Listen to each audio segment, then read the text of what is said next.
Why don't they come out in the open and fight fair? Fight fair?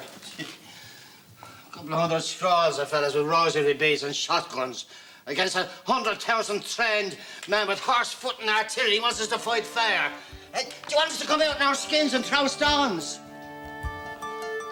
Éanmhair a tháinig sé isteach san áirclann hic tú gur a réalt mór I dteach isteach. He was so exact, such a professional. Very quiet and very understated and brilliant on stage. Tiger, who's getting excited? Nobody's getting excited. Bhí sé ná dul ón Stáitse go dtí na mórscan na setine le réalta mór nós Richard Borden nó Edward Fox. Beautiful piece of work, this. It's really excellent.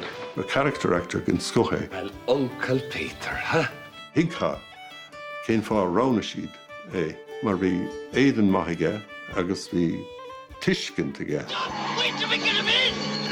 Put him in, can't you? There's two Cyril Cusacks for me. I mean, there's Cyril Cusack, the actor, and then there was Cyril Cusack, the father.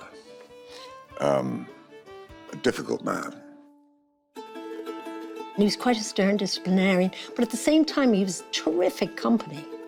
He was an electric presence on the stage, but, you know, he'd take no prisoners. Bhí sé páirt den chultúr, den sochaí, chomh fada sin go raibh ceangal ag muintiú na tíre seo le Cyril Cusack, nach raibh b'éidir le aistear eile sa tréimhse sin. They all accept him as a rare thing, a great actor.